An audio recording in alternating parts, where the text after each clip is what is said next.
अध्याय 12। बेथानिया में भोज। पास्का के 6 दिन पहले ईसा बेथानिया आए। वहां लाजरूस रहता था, जिसे उन्होंने मृतकों में से पुनर्जीवित किया था। लोगों ने वहां ईसा के सम्मान में एक भोज का आयोजन किया। मर्था परोसती थी और ईसा के साथ भोजन करने वालों में लाजरूस भी था। मरियम ने आधा सेर असली जटामासी का बहुमूल्य इत्र लेकर ईसा के चरणों का विलेपन किया और अपने केशों से उनके चरण पोंछे। इत्र की सुगंध से सारा घर महक उठा। इस पर ईसा का एक शिष्य यूदस इस्कारियोती, जो उनके साथ विश्वासघात करने वाला था, ये बोला, 300 दीनार में बेचकर इस इत्र की कीमत गरीबों में क्यों नहीं बांटी गई?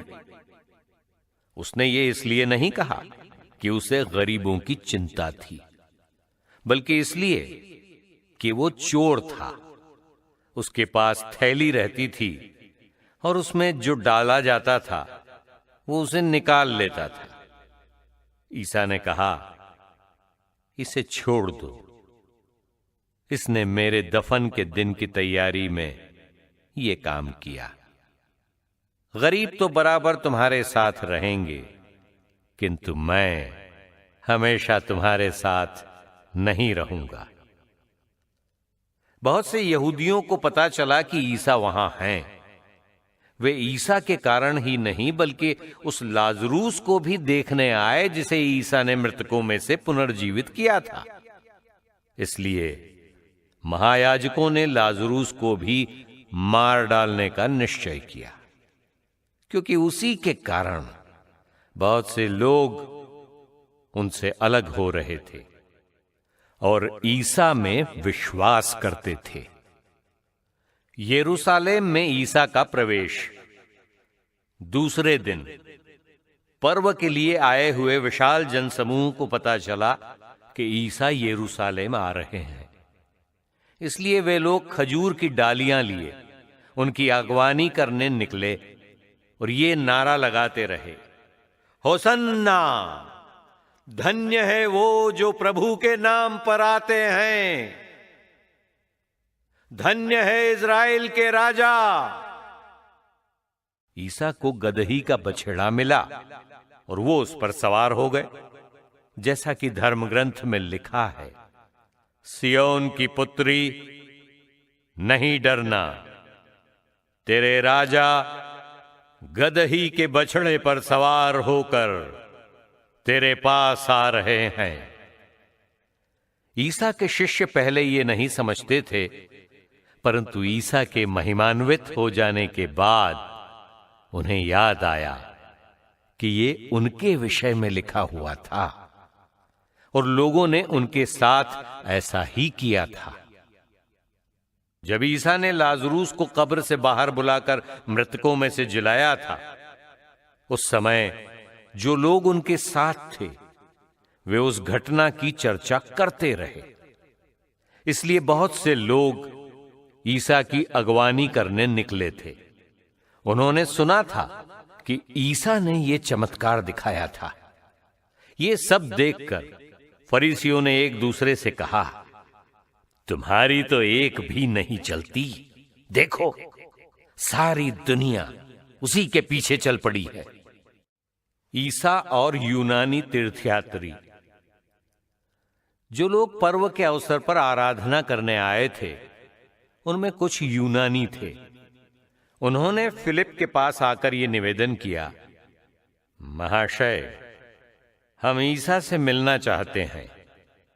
फिलिप गलीलिया के बेतसाइदा का निवासी था। उसने जाकर अंद्रेयस को यह बताया और अंद्रेयस ने फिलिप को साथ ले जाकर ईसा को इसकी सूचना दी। ईसा ने उनसे कहा, वो समय आ गया है जब मानव पुत्र महिमान्वित किया जाएगा।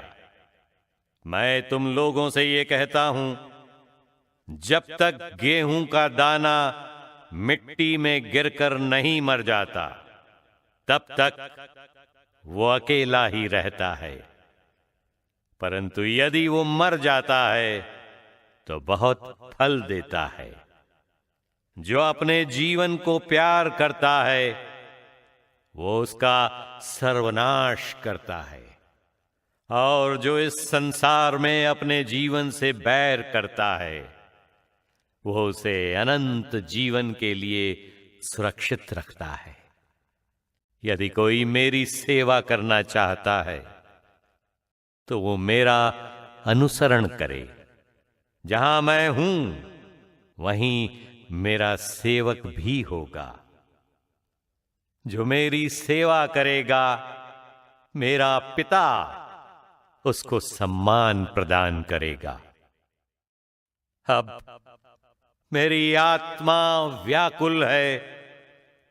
क्या मैं ये कहूं, पिता इस घड़ी के संकट से मुझे बचा? किंतु इसीलिए तो मैं इस घड़ी तक आया हूं। पिता अपनी महिमा प्रकट कर। उसी समय ये स्वर्गवाणी सुनाई पड़ी, मैंने उसे प्रकट किया है और उसे फिर प्रकट करूंगा। आसपास खड़े लोग ये सुनकर बोले, बादल गरजा। कुछ लोगों ने कहा, एक स्वर्गदूत ने उनसे कुछ कहा। ईसा ने उत्तर दिया, ये वाणी मेरे लिए नहीं बल्कि तुम लोगों के लिए आई। अब इस संसार का न्याय हो रहा है। अब इस संसार का नायक निकाल दिया जाएगा, और मैं जब पृथ्वी के ऊपर उठाया जाऊंगा तो सब मनुष्यों को अपनी ओर आकर्षित करूंगा। इन शब्दों के द्वारा उन्होंने संकेत किया कि उनकी मृत्यु किस प्रकार की होगी। लोगों ने उन्हें उत्तर दिया, संहिता हमें यह शिक्षा देती है कि मसीह सदा रहेंगे। फिर आप ये क्या कहते हैं कि मानव पुत्र को ऊपर उठाया जाना है? वो मानव पुत्र कौन है? इस पर ईसा ने उनसे कहा, अब थोड़े ही समय तक ज्योति तुम्हारे बीच रहेगी। जब तक ज्योति तुम्हारे पास है आगे बढ़ते रहो। कहीं ऐसा न हो कि अंधकार तुमको घेर ले। जो अंधकार में चलता है वो नहीं जानता कि वो कहां जा रहा है। जब तक ज्योति तुम्हारे पास है ज्योति में विश्वास करो, जिससे तुम ज्योति की संतति बन जाओ। ईसा ये कहकर चले गए और उनकी आंखों से ओझल हो गए। यहूदियों का अविश्वास। यद्यपि ईसा ने उनके सामने इतने चमत्कार दिखाए थे, किंतु उन्होंने उनमें विश्वास नहीं किया। यह अनिवार्य था कि नबी ईसायास का यह कथन पूरा हो जाए, प्रभु किसने हमारे संदेश पर विश्वास किया है? किस पर प्रभु का सामर्थ्य प्रकट हुआ है? वे विश्वास नहीं कर सके, क्योंकि ईसायास का एक दूसरा कथन इस प्रकार है, उसने उनकी आंखों को अंधा कर दिया और उनकी बुद्धि कुंठित कर दी है। कहीं ऐसा न हो कि वे आंखों से देखें, बुद्धि से समझ लें, मेरी ओर लौट आएं और मैं उन्हें भला चंगा कर दूं। ईसायास ने यह इसलिए कहा कि उसने उनकी महिमा देखी थी। उसने उनके विषय में भविष्यवाणी की। फिर भी नेताओं में बहुतों ने उनमें विश्वास किया। परंतु वे फरीसियों के कारण ईसा को प्रकट रूप से इसलिए स्वीकार नहीं करते थे कि कहीं सभागृह से उनका बहिष्कार न कर दिया जाए। उन्हें ईश्वर के सम्मान की अपेक्षा मनुष्य का सम्मान अधिक प्रिय था। प्रभु ईसा संसार की ज्योति।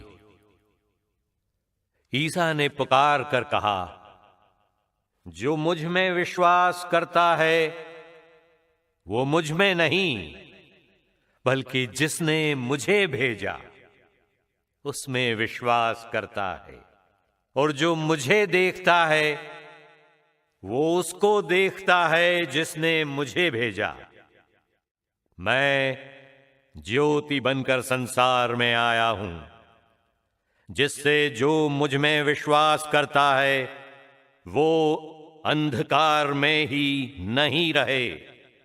यदि कोई मेरी शिक्षा सुनकर उस पर नहीं चलता तो मैं उसे दोषी नहीं ठहराता हूं, क्योंकि मैं संसार को दोषी ठहराने नहीं, संसार का उद्धार करने आया हूं।